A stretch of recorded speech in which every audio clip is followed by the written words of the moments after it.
Narito na ang Kabayan Sports News para sa araw na ito. At para sa araw-araw na PBA, NBA at Gilas Pilipinas update, na walang kasamang fake news, please subscribe to our channel. Maraming salamat kabayan. Bumisita sa bansa ang Washington Wizards forward na si Kyle Kuzma.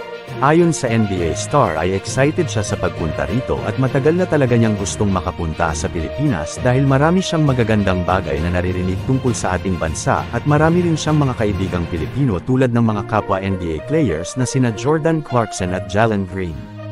Hindi rin niya nakalimutang banggitin ang ayon sa kanya ay isa sa mga biggest factors in his career na walang iba kundi ang NBA legend na si Kobe Bryant.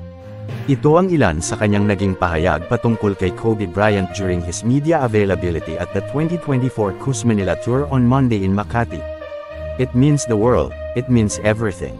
I was very blessed and fortunate that when I first came into the NBA, I was able to build a relationship with him. I asked him about a lot of different things, basketball, life, business, relationships, and what to do and what not to do. Coming into the NBA at 21 or 22 years old, and having someone like that as a mentor. It guided me. I took his words and did whatever I could with them. It is valuable. Nagbigay din siya ng kanyang pananaw sa bagong innovation ng PBA na 4-point line. Naniniwala ang 6'9" player na ang 4-point line ay nagbibigay ng reward sa mga players na may ability to shoot from a longer range and adds more color to the game. Naniniwala rin siya na magugustuhan ng mga NBA fans kung ipapatupad din ito sa NBA. Narito ang kanyang naging pahayag. 100%, I think it's good for the game.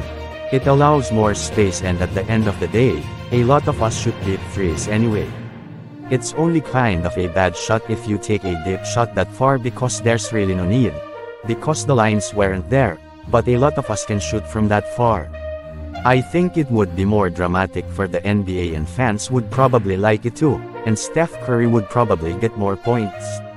Maraming salamat kabayan.